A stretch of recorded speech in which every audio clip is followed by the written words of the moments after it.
त्रयोदश अध्याय सपिंडदानादि कर्म निरूपण। श्री गरुड़ उवाच बेनिकरकु जोड़िन गरुड़ कहि आहे प्रभु दया करी दिय मते कही प्रेत श्राद्ध कर्म मान कहिल आपण ताहा शुणी तृप्त जे हईला मोर मन सपिंडन विधि एबे कुह नारायण किपरि प्रदत्त हुए सुख सज्जा दान। श्री भगवान उवाच गरुड़ वचन शुणी प्रभु नारायण कोमल मधुर स्वरे कहिले वचन आहे पक्षी वर जहा पचारिल तुम्बे प्रचिन्न करी बुझाई कहुअछु आंबे सपिंड कर्म जे विधि मतरे करई प्रेत मुख तहुई शास्त्र सिद्ध एही पूर्व ऋषि माने हा करिछंति स्थिर पिंड को न देले प्रेत नुहई उद्धार पिंड न देइन जेते देले दान पुण्य अमुख हईन सेही बोले रात्र दिन प्रेतंक संगरे सेही सदा बुलु थाई निपीड़ बन को गले किछि न मिलई भूक सुसे सदा सेही दगद हुई निद्रा दिन करी बहु कष्ट पाए सेही जल को चाहिए जल शून्य हई जाए खाद्य द्रव्य को देखिले से उभाई जाए सपिंड कर्म जेबे बा केही करे तार मुख होई सही प्रेत जाए तो शरीर पुत्र जेबे पितार सपिंड न करई सही पुत्र मध्य मुख होई न रही जेबे तीनी पक्ष किबा मासक मध्यरे किबा संवत्सर जाए ताहार ज्ञाति रे प्रेतत्व दुष जे सदा लगी रही थाए तेणु ता उपाय शुण आहे बइने तये प्रेत हेउ मुक्ति सिद्ध हेउ पुत्र हई तेबे ताहार सुकृत भावे विराजई जेउ बन जेते दिन शुद्ध जे हुई ताहा तुम्भ आगरे मु कहुछि फिटाई 10 दिन रे ब्राह्मण माने शुद्ध होई क्षत्रिय 12 दिन शुद्ध जे हुई 15 दिन रे वैश्य माने शुद्ध होती शूद्र माने 1 मासे शुद्ध जे हुअंती प्रेत श्राद्ध कले शुद्ध हुई शरीर श्राद्ध बिना प्रेतर जे मुक्ति नाही आन सूतक मृतक दुष केवल लागई पुरुषंक जन्म संख्या एपरि अटई पिंडदान दुषादुष 4 पुरुषरे प्रेत मुक्ति न हईले थाए निरंतरे प्रेत जेबे मुक्त होई न थाएटी जान 510 पुरुषर पर्यंतेन सेही दुष लागि थाए शास्त्र जे कहई प्रेत कर्म बिना केही शुद्ध जेनु हई से वंशरे अपमृत्यु आसीन घुटई वंशनाश करे प्रेत गुड़ाई गुड़ाई गुत्र कुसुमरी प्रेत अनिष्ठ कराई जेबे तार पिंडदान विधि मते नही 10 दिन ज्ञाति गणे शुद्ध जे हुअंती सूतक मृतक विधि पालन करती आबरक थाए बाबू मने रख तुही पारेश्वर अनुसारे शुद्ध जे हुई से पिंडकर जे 10 दिन विधि जान मात्र जेबे शिशु जन्म लभई मरण तेबे तार शुद्धि क्रिया शुण मन देई 3 दिन 3 रात्रि मध्य शुद्ध हई सपिंड करिन तार न हई भवरे ସ୍ୟାନ୍ତୁଦକ କାର୍ଯ୍ୟ ଶୁଦ୍ଧ ହୁଅଇ ବିଧିରେ ଜ୍ଞାତିମାନେ 3 ଦିନେ ଶୁଦ୍ଧ ଯେ ହୁଅନ୍ତି। ଗୋତ୍ରମାନେ ସ୍ନାନ ମାତ୍ରେ ଶୁଦ୍ଧ ଯେ ବୋଲନ୍ତି। 4 ପୁରୁଷ ପର୍ଯ୍ୟନ୍ତ 10 ରାତ୍ରି ବିଧି 5 ପୁରୁଷକୁ 6 ରାତ୍ର ଯେ ପ୍ରସିଦ୍ଧି। 6 ପୁରୁଷ ହଇଲେ ଶୁଦ୍ଧ 4 ଦିନେ 7 ପୁରୁଷ ଯେ ଶୁଦ୍ଧି ହୁଅନ୍ତି ତ୍ରିଦିନେ। 8ମ ପୁରୁଷ ଦିନରେ ଯେ ଶୁଦ୍ଧ ହଇ 9ମ ପୁରୁଷ ଶୁଦ୍ଧି ଉଳି କେବଲଇ। 10ମ ପୁରୁଷ ସ୍ନାନ ମାତ୍ରେ ଶୁଦ୍ଧ ଜାଣ। ଜନ୍ମ ମରଣର ବିଧି ଅଟେ ଏ ପ୍ରମାଣ। ଶୁଦ୍ଧାଶୁଦ୍ଧର ବିଚାର ଏସ ନ ଅଟଇ। ଶାସ୍ତ୍ରକାର ମାନେ ପୂର୍ବୁ ଯାଇଛନ୍ତି କହି। ଯେବେ କେହି ବିଦେଶରେ ଲଭଇ ମରଣ ଯେଉଁଦିନ କୁଟୁମ୍ବାଦି କରନ୍ତି ଶ୍ରବଣ। 10 ଦିନ ପୂରିବାକୁ ଥିବ ଯେତେ ଦିନ ପାଳନ କରିବ ତାହା ଏହା ବିଧି ଜାଣ। ଯେବେ 10 ରାତ୍ରି ଗତେ ସେ କଥା ଶୁଣିବ 3 ରାତ୍ରି ମାତ୍ର ତାହା ପାଳନ କରିବ। ଯେବେ ବରଷକ ପରେ ଶୁଣିବ ମରଣ ଦିନ ରାତ୍ରି ପାଳନ ଯେ କରିବ ତା ଜାଣ। ଅଶୌଚ ପାଳନ କରି ସପିଣ୍ଡ କରିବ କେତେବେଳେ ଏହି ବାକ୍ୟ ଲଙ୍ଘନ ନହିବ। ଏକକାଳ ତ୍ରିକାଳର ନିତ୍ୟ କର୍ମ ମାନ ବନ୍ଦାପନା ଶୁଭ କର୍ମ ରହିତ ବିଧାନ। ଇଷ୍ଟ ଦେବତାଙ୍କ ମନ୍ତ୍ର ସ୍ମରଣ କରିବ ଦେବତା ମନ୍ଦିରେ କିଛି କାର୍ଯ୍ୟ ଯେ ନହିବ। ଦେବତା ଦର୍ଶନ ବିଧି ନୁହଁଟି ଜାଣ। ଯେବେ ବଳାତ୍କାରେ କରେ ପଡ଼ଇ ନର୍କେଣ। ସୂତକ ମଧ୍ୟରେ ଯେବେ ମୃତକ ହୁଅଇ ମୃତକରେ ସୂତକ ଯେବେ ବା ପଡ଼ଇ। ମୃତକ ମଧ୍ୟରେ ଯେବେ ମୃତକ ଘଟଇ କିପରି ହଇବ ଶୁଦ୍ଧ ଦେହ ଶୁଦ୍ଧ ନୋହି। ତାହାର ବିଧାନ ଶୁଣ ଆହେ ପକ୍ଷୀବର। ଚତୁର୍ଥ ଭାଗ ଔଷଧ ପାଳିବନି କର। ଗଣିବାରେ ପ୍ରଥମ ଦ୍ୱିତୀୟ ସୁମରିବ। ଏହି ପ୍ରମାଣରେ ସେହି ଅଶୌଚ ପାଳିବ। 1 ଭାଗ 3 ଦିନ ଅଟଇ ପ୍ରମାଣ। ଦ୍ୱିତୀୟ ଭାଗ ଯେ 6 ଦିନ ହୁଏ ଜାଣ। ସୂତକ ଯେବେ ପ୍ରଥମ ଦ୍ୱିତୀୟ ପଡ଼ଇ ଦୁହେଁ ଯାକ ସପିଣ୍ଡ ବରଣେ ଶୁଦ୍ଧ ହଇ। ସୂତକ ମୃତକ 6 ଦିନୁ ହେଲେ ବେଶୀ। ଅଶୌଚ ଶେଷରେ ଶୁଦ୍ଧ ହେବ ଶାସ୍ତ୍ରବାସୀ। ଦାନ୍ତ ନ ଉଠୁଣୁ ଯେବେ ବାଳକ ମରଇ ସ୍ନାନ ମାତ୍ରେ ପିତା ମାତା ତାର ଶୁଦ୍ଧ ହଇ।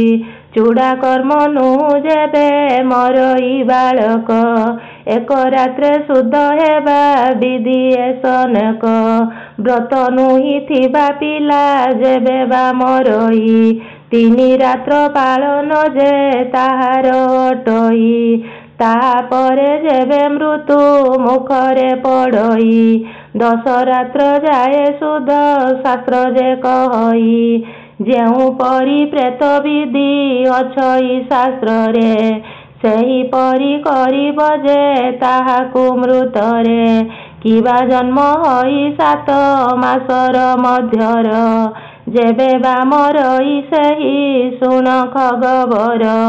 ସଦା ଶୌଚ ହେବା ବିଧି ଅଟଇ ପ୍ରମାଣ। ସକଳ ବର୍ଣ୍ଣରେ ଏହା ଅଟଇ ବିଧାନ। ବିବାହ ହଇବା ଠାରୁ ବୃଦ୍ଧ ହେବା ଯାଏ କିପରି ସେ ପିତା ମାତା ଅଶୌଚ ଯେ ହୁଏ। ଜନ୍ମଦାନ କର୍ମ ଠାରୁ ଜାଣ ହେ ମନ୍ତ। 3 ଦିନ ଲାଗିଥାଏ ପ୍ରେତର ଦୁଶାନ୍ତ। ଉଭୟ କୂଳକୁ ମୃତ୍ୟୁ ଦୋଷ ଧରିଥାଏ। ଅଶୌଚ ଲାଗଇ ଶୁଦ୍ଧ ନୁହନ୍ତି କେବେ। ପିତା ଯେ 3 ଦିନ ପାଳେ କନ୍ୟାଦାନ ପରେ ପତି ପାଳେ 10 ଦିନ ପ୍ରମାଣ ଶାସ୍ତ୍ରରେ, 6 ମାସେ କିମ୍ବା ଆଦ୍ୟ 12 ମାସରେ, ଗର୍ଭସ୍ଥ ସନ୍ତାନରେ ସେ ଦୋଷ ପଡ଼େ ତାରେ। ମାତାକୁ ଦୋଷ ଲାଗଇ ଏକା ସେ ପାଳଇ, ଯେତେ ମାସ ହୁଏ କେତେ ଦିନ ବିଧି ଛଇ, ତହୁଁ ବେଶୀ ହୋଇ ଯେବେ ମୃତ ହୁଏ ଶିଶୁ, ମୃତକ ଦୋଷ ଲାଗଇ ରଖିଥାଅ ହେତୁ, ସପିଣ୍ଡ କର୍ମରେ ସଦ୍ୟ ଶୌଚ ବିଧି ଜାଣ, ଗର୍ଭପତନରେ ମଧ୍ୟ ଏ ବିଧି ପ୍ରମାଣ, ସକଳ ବର୍ଣ୍ଣରେ ଏହି ବିଧି ଯେ ଅଟଇ, ଶ୍ରୀମୁଖ ବଚନ ଏହା କେବେ ଆନ ନହି, କଳି ଯୁଗ ନିମନ୍ତରେ ବିଧି ଅଚଇ, 10 ରାତ୍ର ପାଳିବାର ବିଧିବଦ୍ଧ ହୋଇ, ଏହି 10 ଦିନ ମଧ୍ୟରେ ନିଷେଧ ଯେ କର୍ମ, ତାହା କହୁଛି ବୁଝାଇ ଶୁଣ ହେ ସମ୍ପୂର୍ଣ୍ଣ, ଆଶୀର୍ବାଦ ଦେବ ପୂଜା ଦେବତା ଅର୍ଚ୍ଚନ, ଦାନ ଆଦି ନ ଦେବଟି ଏ ଅଟେ ବିଧାନ, ତ୍ରିସନ୍ଧ୍ୟାଦି ଜପ ତପ ହୋମ ମନ୍ତ୍ର ପାଠ, କରିବ ନାହିଁ କରିଲେ ଧର୍ମ ହୁଏ ନଷ୍ଟ, ବ୍ରାହ୍ମଣ ଭୋଜନ ଅତିଥିଙ୍କ ସତ୍କାର, ପିତୃତର୍ପଣ ଭିକ୍ଷାଦି ନ ଦେବ କାହାର, ମୃତକ ସୂତକ ହେଲେ ତେଜିବ ଏ ମାନ, କ୍ରୋଧ ଜୁଆ ମିଥ୍ୟା କଥା କରିବ ବର୍ଜନ, ଅଧର୍ମ କର୍ମକୁ କେତେବେଳେ ନ କରିବ, ଏସବୁ କରିଲେ ପାପ ପଙ୍କେ ଘାଣ୍ଟି ହେବ, ଆହୁରି ଅଛଇ ବିଧି ଶୁଣ ଖବର, ନିତ୍ୟ କର୍ମ ମାନଙ୍କରେ ରତ ଯେନି କର, ଯେବେ ସେ ମନ୍ତ୍ର ଗ୍ରହଣେ ବ୍ରହ୍ମଚର୍ଯ୍ୟ ଥିବ, ତେବେ ସେହି ମାନେ ତାଙ୍କ ଧର୍ମ ନ ଛାଡ଼ିବ, ସେମାନଙ୍କ ବ୍ରତ ଭଗ୍ନ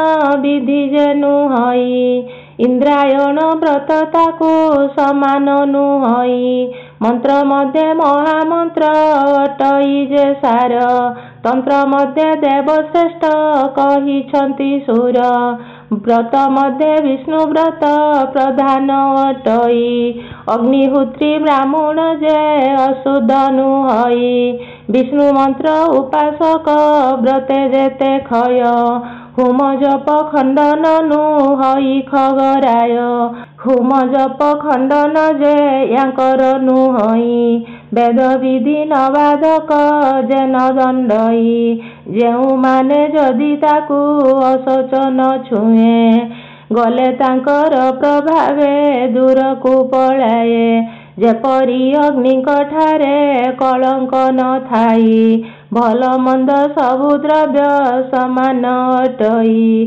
ସେହିପରି ଯତିମାନଙ୍କର ତେଜ ଜାଣ, ତାଙ୍କ ପାଶେ ଯମରାଜା ନ ପାରେ ଯାଇନ, ବିବାହ ବ୍ରତ ଆଦି ସର୍ବ ମଙ୍ଗଳ କର୍ମରେ, ସୂତକ ମୃତକ ଯେବେ ଘଟେ ସେ କାଳରେ, ଜ୍ଞାନ ହେଉ ବା ଅଜ୍ଞାନେ ଯେବେ ତା ଜାଣିବ, ତତ୍କ୍ଷଣେ ଶୁଦ୍ଧ ହୋଇ କର୍ମକୁ କରିବ, ତହିଁରେ ଦୋଷ ନାହିଁଟି ଜାଣ ଖବର, ପୂର୍ବର ବିଧି ଏ ସନ ଶାସ୍ତ୍ରଙ୍କର ଗିର, ପୁଣି ଏ କଥା ଶୁଣ ଆହେ ଖବର, ସୂତକ ମୃତକ ପଡ଼େ ଅଶେଷ ପ୍ରକାର, ଏବେ ଭିକ୍ଷୁକ ସୂତକ ମୃତକେ ମିଳଇ, ପାକ ସିଦ୍ଧ ଅନ୍ନ ତାକୁ ଦେବା ନ ଯୁଗାଇ, ସେ କଥା ନ ଜାଣି କେହି କରଇ ଭୋଜନ, ତହିଁରେ ତାହାର ଦୋଷ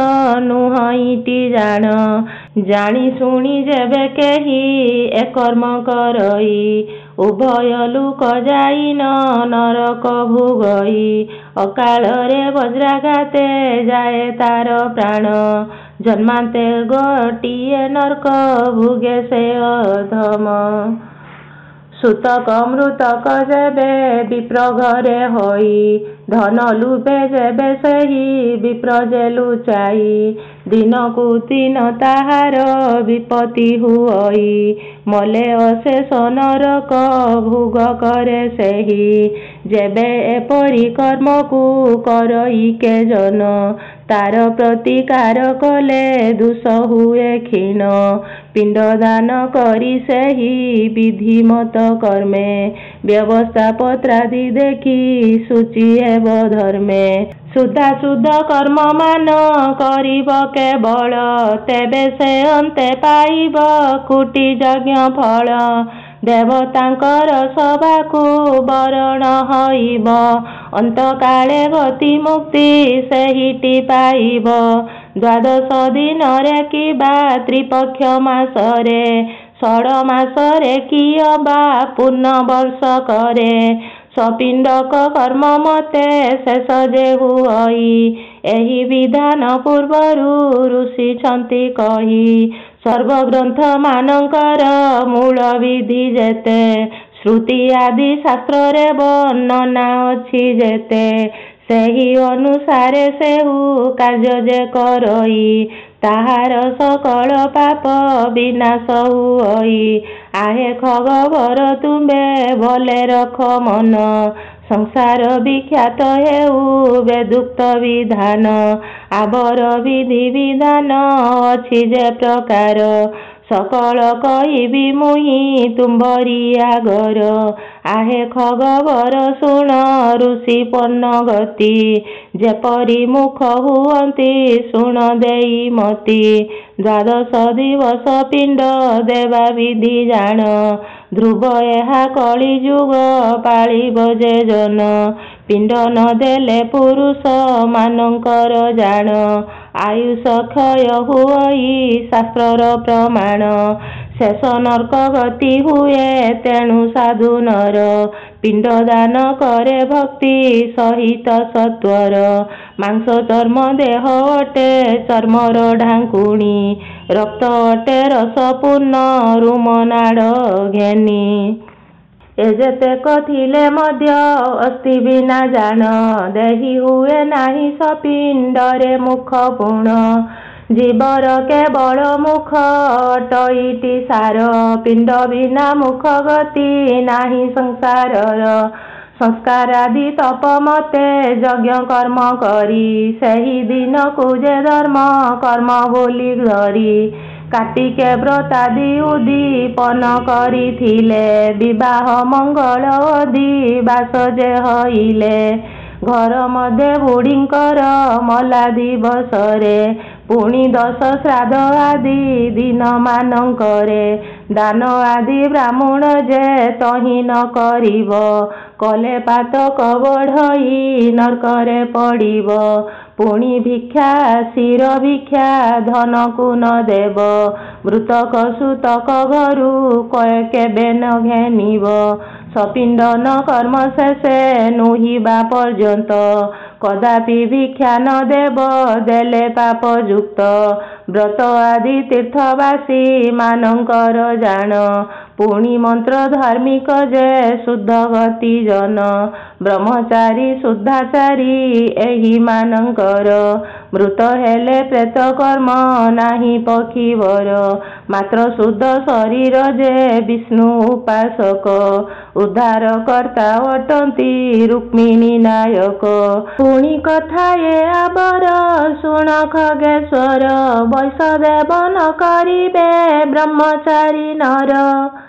ଯେବେ ସେମାନେ ବିଷ ଦେବା ଯେ କରିବେ ସଂସାରୀ ହେଲାକୁ ନର୍କ ଗତିକୁ ଲଭିବେ। ଜାଣ ହେ ଗରୁଡ଼ ବାର ଦିନ ପିଣ୍ଡ ବିଧି ସେହି ଦିନ ପିଣ୍ଡ ଦେଲେ ସର୍ବ କାର୍ଯ୍ୟ ସିଦ୍ଧି। ଅଗ୍ନିହୋତ୍ରୀ ବ୍ରାହ୍ମଣ ଯେ ଯୋଗ୍ୟତ ଅଟନ୍ତି ଦ୍ୱାଦଶ ଦିବସ ପିଣ୍ଡ ଶାସ୍ତ୍ରର ଉକ୍ତି। ସମାନି ପିଣ୍ଡକୁ ବେନି ଖଣ୍ଡେ ପୂର୍ଣ୍ଣ କରି ବର୍ଷାଦି କର୍ମ ମାନଙ୍କ ନୁହେଁ ଯାଗ ସରି। ବିଧି ନିଷେଧ ଯାହାକି ପୂର୍ବରୁ ଅଛଇ ସେହିପରି କାର୍ଯ୍ୟ କରା ବିହିତ ଅଟଇ। ନିତ୍ୟ ଯଜ୍ଞ ହୋମ ଅଗ୍ନି ଜାଗ୍ରତ ରଖିଣ ମୃତ୍ୟୁ କାଳେ ସେହି ଅଗ୍ନି ଶ୍ମଶାନେ ଦେଇନ। ସେ ଶୁଦ୍ଧ ଅଗ୍ନିରେ ଯେବେ କର୍ମ ମାନ କରି ତେବେ ସହଜେ ତରଇ ସେହି ଭବ ବାରି। से पिंड कर्म को केबे लोप न करिब पिंड लोप कले निज वंश लोप हेब द्वादश दिगर पिंड अटई प्रधान से पिंड प्रसाद पाए वैकुंठे स्थान कोटि तीर्थ व्रत यज्ञ फल हुए प्राप्त द्वादश दिन पिंड रे सर्व पाप हत एबे सही पिंड कथा कहूछि बुझाई सावधाने शुण चित्त मति तुही देई मृताह गृह को गोमୟରେ जेली पीब पवित्र तीर्थ जल को तापरे सिंचिब कदली शालुआ बर पणस पतर किबा पलाश पतर आनिब सत्वर से पत्र को धोई धाई चौपदी करी पिंडर जे द्रव्य लुड़ा ताहा स्थिर करी समस्त द्रव्य एकत्र करी न सत्वर श्राद्ध कर्म करिबाकु आनंद मनर बंधु कुटुंब गण जे थिले संगतर स्नान करी श्राद्ध देव पवित्र अंतर गंध पुष्प धूप दीप नैवेद्य प्रदान से पिंडर विधि अछि जेते द्रव्य मान ब्राह्मण को तही जे वरण करी नेब यथा शक्ति रे या देली विनय कहिब अल्प बहुत रे तुम्भे हेब परितोष अखंड करी न कर्म कर दिज ईश तव श्रीमुख वचने मुद्धार हेबी मोर पिता माता पूर्वे पुरुषादि रवि पितृगणक संगरे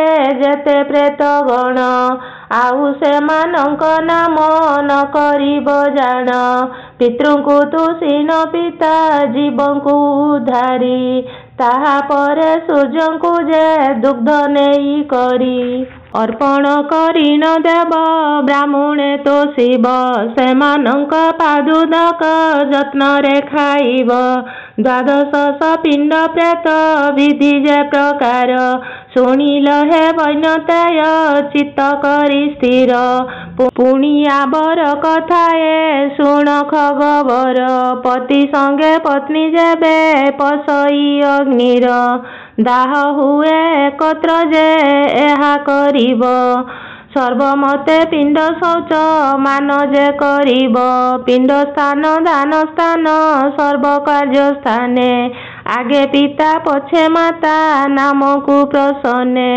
उच्चारिण एक पिंड देव भक्ति भरे सत्यव्रती धर्म मुक्ति जानती जे अचिरे दिन बेले जा पितार हुई मरण पुत्र शुणी प्रेत क्रिया करिब विधान दाह कर्म कला बेले पति थिले मरी से चितारे देह दाह करे सती नारी तेबे जान पिता माता दुई जनकर 10 दिन रे से पिंड करिब सत्वर 16 दिवस पिंड जेहु दान देई एहा शास्त्रकार माने पूर्वुछंती कही पितार मृत दशाह दिवस रे जान मातार क्रिया करिबा अटई विधान मात्र मातार दशाह दिवस रे जान पिता मृत दिवस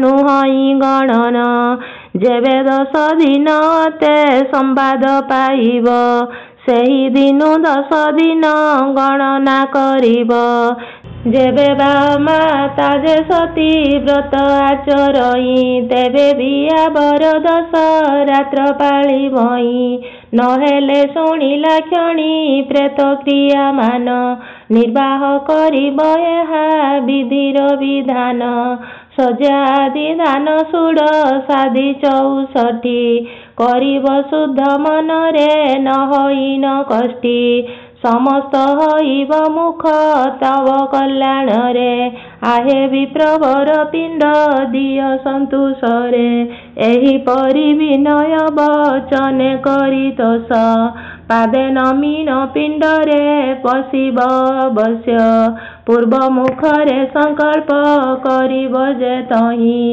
ବିଶ୍ୱଦେବଙ୍କୁ ସ୍ଥାପିବ ପୂର୍ବ ମୁଖ ହୋଇ ଗନ୍ଧ ପୁଷ୍ପେ ଧୂପ ଦୀପେ ପୂଜିବ ତାହାଙ୍କୁ ତଦପରେ ଲୌହପୂର୍ଣ୍ଣ ସେ ପିତୃଗଣଙ୍କୁ ଦକ୍ଷିଣ ମୁଖରେ ପିତୃଗଣଙ୍କୁ ପୂଜିବ ପ୍ରେତଗଣକୁ ଯେ ଯଥା ବାକ୍ୟ ପୂଜା ଦେବ ମନ୍ତ୍ର ମତେ ପୂଜା ଆଦି ପିଣ୍ଡ ବିଧି କରି ସମାନି ପିଣ୍ଡ ଦ୍ୱାଦଶ ବିଧି କିଆଚରି କର୍ଣ୍ଣ ପିଣ୍ଡକୁ ଦେଇ ପୁଷ୍ପ ଗନ୍ଧ ଦେବ ଧୂପ ଦୀପ ଦେଇ ହସ୍ତ ତ୍ରିବାର ଧୋଇବ ପିତୃପିତା ପ୍ରପିତାଙ୍କୁ ପୂଜିବ ଭକ୍ତିରେ ଯଥାଶକ୍ତି ମତେ ପିଣ୍ଡ ଦେବ ସନ୍ତୋଷରେ ପ୍ରେତ ପିଣ୍ଡ ଘଟିଥିବ ତହିଁ କିଛି ଦୂରେ ପିତୃଦେବ ବେଳେ ନ ଛୁଇଁବ ଯେ ତାହାରେ ବିନୟରେ ସ୍ତୁତି ପାଠ କରିବ ବହୁତ ଯେପରିକି 12 ଦିନେ ହେବ ସ୍ୱର୍ଗ ପ୍ରାପ୍ତ ଆହେ ପିତୃଗଣ ମାନେ ସଦୟ ଅନ୍ତରେ ମହର ପିତାଙ୍କୁ ତୁମ୍ଭେ ନିଅ ହେ ସଙ୍ଗରେ ବ୍ରହ୍ମବାକ୍ୟ ଯଥାସଖେ କଲି ପିଣ୍ଡ ଦାନ ଆଜି ପିତା ସ୍ୱର୍ଗପୁରେ କରନ୍ତୁ ଗମନ ମୁହିଁ ପାପୀ ଦୁରାଚାର ତୁମ୍ଭ ଠାରୁ ଜାତ ପିତାଙ୍କୁ ତାରି ମତେ ପ୍ରାୟ କର ମୁକ୍ତ ସମାନି ପିଣ୍ଡକୁ ତହିଁ 3 ଭାଗ କରି ସୁବର୍ଣ୍ଣର ତାର କିମ୍ବା କୁଶ ଯତ୍ନେ ଧରି 3 ଭାଗୁ 1 ଭାଗ ହସ୍ତରେ ଧରିନ ପିତୃପିଣ୍ଡରେ ତାହାକୁ ଯତ୍ନେ ମିଶାଇନ ଜଣ ଜଣଙ୍କର ନାମ ଉଚ୍ଚାରିବ ତହିଁ ପ୍ରତ୍ୟୁଦ୍ଧାର ନାମ ତାଙ୍କ ସଙ୍ଗତରେ କହି ପିତା ମାତା ଜ୍ଞାତି ପୁଣି ସହୋଦର ଭ୍ରାତ ତାଙ୍କରି ଚରଣ ତଳେ ସଦା ରଖ ଚିତ୍ତ ମୁନି ଋଷି ମାନଙ୍କର ଅଟେ ମତ କେବେ ନ ଲାଗିବ ଦୋଷ ତୁମ୍ଭଙ୍କୁ ପ୍ରେତତ୍ୱ ଜନ୍ମେ ଜନ୍ମେ କୁଶଳରେ କାଳ କଟିଯିବ ଇହ ଲୋକେ କେବେ ଯନ୍ତ୍ରଣାରେ ନ ପଡ଼ିବ ଏସବୁ ଶ୍ରବଣ କରି ଗରୁଡ଼ ବୋଲନ୍ତି ଆହେ ଲକ୍ଷ୍ମୀକାନ୍ତ ମତେ କୁହ ଭାବି ଚିନ୍ତି ଏ ଗ୍ରନ୍ଥ ପାଠ କରିବା ପାଇଁ ମୋର ଚିତ୍ତ ଅତ୍ୟନ୍ତ ଆକୁଳ ହୁଏ କହିଲି ମୁଁ ସତ ନୈମିଷାରଣ୍ୟ ନିଶ୍ଚଳ ମୁନିଙ୍କର ସ୍ଥାନ ଋଷିମାନେ ସଦା ତହିଁ ହୋଇଛନ୍ତି ମଗ୍ନ ପୁରାଣେ ବର୍ଣ୍ଣିତ ଅଛି ବିପ୍ରଶ୍ରେଷ୍ଠ ବର୍ଣ୍ଣ ଅଟେ ଏହା ସୁଜ୍ଞ ଜନେ ଶ୍ରୀମୁଖ ବଚନ କାଳକ୍ରମେ ଲୋକେ ହି ପୁରାଣ ପଢ଼ନ୍ତେ ବ୍ୟାପିଲା ଏ ବିଧିମାନ ଶାସ୍ତ୍ର ବିଧି ମତେ ଏ ଶାସ୍ତ୍ର ଶୁଣିଲେ ସର୍ବ ପାପ ହୁଏ କ୍ଷୟ ଯେଉଁ ଲୋକ ଶ୍ରୁତି ପୁଟେ ଶୁଣେ କରି ଲୟ ଜୁନି ମାର୍ଗେ ନ ହୁଇ କେବେ ଜନ୍ମ ତାର ସଂସାରରୁ ମୁକ୍ତି ଲାଭେ ସେ ହୁଏ ପ୍ରକାର ତ୍ରୟୋଦଶ ଅଧ୍ୟାୟ ହୋଇଲା ସମ୍ପୂର୍ଣ୍ଣ ମନ୍ତ୍ର ଗ୍ରହଣ ପରାଏ ଶୁଣିଲ ସୁପର୍ଣ୍ଣ ବିଧି ଅନୁସାରେ ଖଗ ମିଷ୍ଟାନ୍ନ ଭୁଞ୍ଜଇ ଶ୍ରବଣ କରିଲେ ସବୁ ଦୁଷ୍ଟ ଚିତ ହୋଇ ଗରୁଡ଼ ପୁରାଣ ଶୁଣି ପାପରୁ ଉଦ୍ଧର ଇହ ଲୋକେ ପର ଲୋକେ ନଥିବଟି ଡର ଯେଉଁ ଲୋକ ଆନନ୍ଦରେ ଶ୍ରବଣ କରଇ କୋଟି ଜନ୍ମ ପାପ ତାର ଖଣ୍ଡନ ହୁଅଇ ବୁଦ୍ଧ ଜନ ମାନେ ମୋର ଦୂଷଣ ଧରିବ ଭ୍ରମ ହୋଇଥିଲେ ସଂଶୋଧନ କରିଦେବ ବିଭୁ ପାଦ ପଦ୍ମରେ ମୋ ଚିତ୍ତ ରହିଥାଉ ନାରାୟଣ କହେ ପ୍ରଭୁ ନାମେ ଦିନ ଯାଉ ଇତି ଶ୍ରୀ ଗରୁଡ଼ ପୁରାଣେ ସାରୁଦ୍ଧାରେ ସପିଣ୍ଡାଦି ଦାନ ଧର୍ମ କର୍ମ ନିରୂପଣେ ନାମ ତ୍ରୟୋଦଶ ଅଧ୍ୟାୟ।